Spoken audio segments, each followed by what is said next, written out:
2028, Wednesday, 8:33 a.m.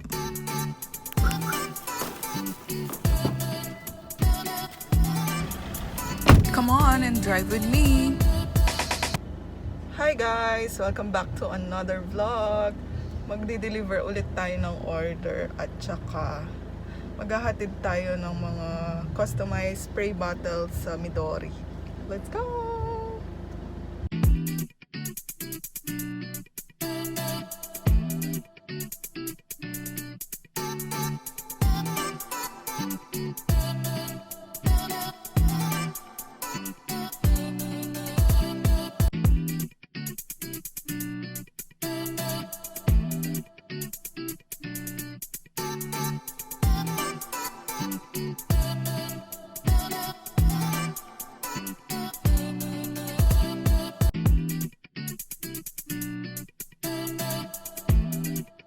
Nandito na tayo ngayon sa JRS Express Henson Branch.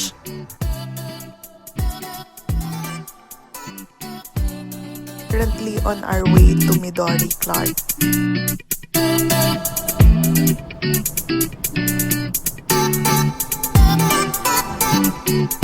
We are already inside Clark Freeport Zone.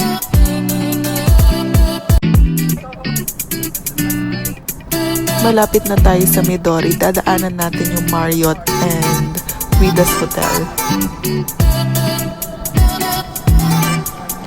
Ayan yung Marriott Hotel, yung nasa bandang likod, tapos harap yung Widas. That's Midori right there. Ito yung Midori Clark Casino.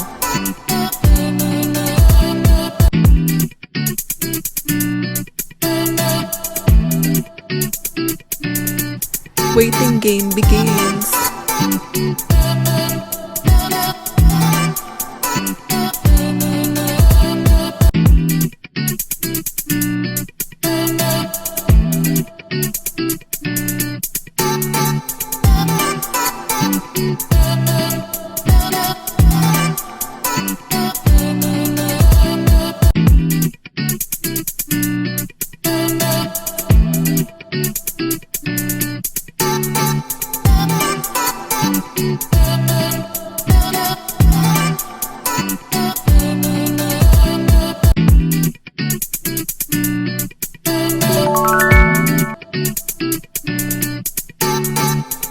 Finally arrived at PUREGOLD CLARK.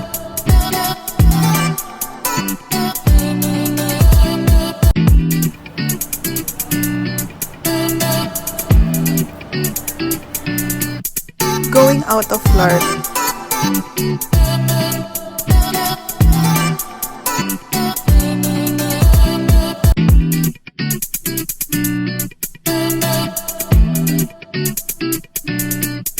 On our way home.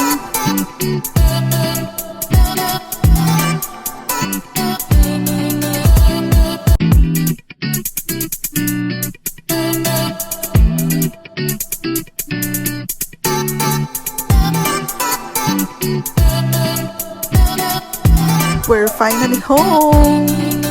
Hi guys! Papakita ko sa inyo yung mga nagpamili ko kanina sa PUREGOLD CLARK. Pumunta ako kanina sa Midori Clark, tapos after ko doon, pumunta kami ng PUREGOLD kasama yung aking boyfriend. Ngayon, i-haul natin yung mga konting napamili ko. Hindi na ako nakapag-vlog doon kasi medyo maraming tao. At saka naka-sale doon. Hindi lang ako sure kung hanggang kailan yung kanilang sale. Usually, naka-buy one take one, 50% off, 40% off, iba-iba. At saka maraming mga chocolates doon, imported chocolates. Let's start! Ito na lahat yung mga napamili ko, 3 plastic bag. Ito yung resibo. Usually, yung mga prices is naka-US dollars sila. Tapos, i-convert na lang siya kapag na-total na lahat ng mga napamili. So, mag-start tayo sa may Pringles. Pringles. Sour cream. Sour cream muna. Sour cream, $1.64.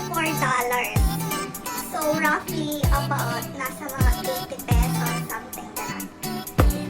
Tapos, next is Pringles cheese.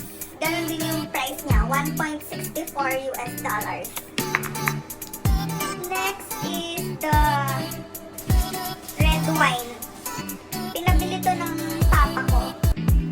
Dalawa yung kinuha ko. Alam ko nasa 220 pesos something to. $3.91 tsaka $4.22. Vino Fontana red wine. Ito yung dalawang wine na nabili ko. Vino yung brand, Vino Fontana. Sweet red at saka medium sweet. Next naman na nasa receipt ay yung Ceres juice, apple and cranberry. $2.05. So nasa almost or more or less 100 pesos. Di kasi ako sure sa conversion ng dollars to pesos. Ito yung Ceres apple. Tapos next is yung Ceres na cranberry. Next naman is yung Lix antibacterial na fabric softener. 2 liters na siya, nasa 180 pesos lang to.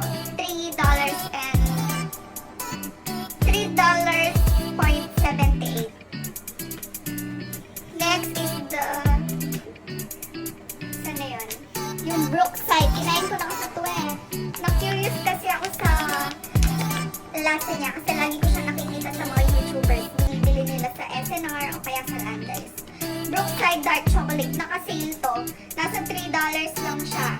Ay, $4 pala. So, nasa 200 pesos. Next is the Combos Cheddar Cheese flavor. Dalawa itong binili kong ganito, pero kinain ko na yung isa. $4.5 siya. So, nasa 250 pesos isa. Sarap naman. Ulit. Next is yung Chips Ahoy na chewy. Hindi ako sure kung ito yung chewy. Ay, chunky pala. White chunky. Malaki na siya. $4 din. So, nasa 200 pesos. Yung kulay blue na Chips Ahoy sa Pure Gold or sa ibang grocery na yung original nasa 70 pesos na yun. So, yun. Sulit na. Marami na. Next is the air freshener Renuzit. Renuzit? Ganun ba yung pagbasa doon? Hindi ako sure. Sense Grills tsaka Country Papi. Balak kong gamitin to sa kotse ko kasi ngayon ganito yung car freshener ko pero ambient pure naman. Nabili ko yun sa SM. Sale yun, $250 dalawa. So ito 78 pesos lang. Yung total is $36.02. Ko-convert mo yun ng peso na bayaran ko is 1,751.69. 1,751.69. So yun lang.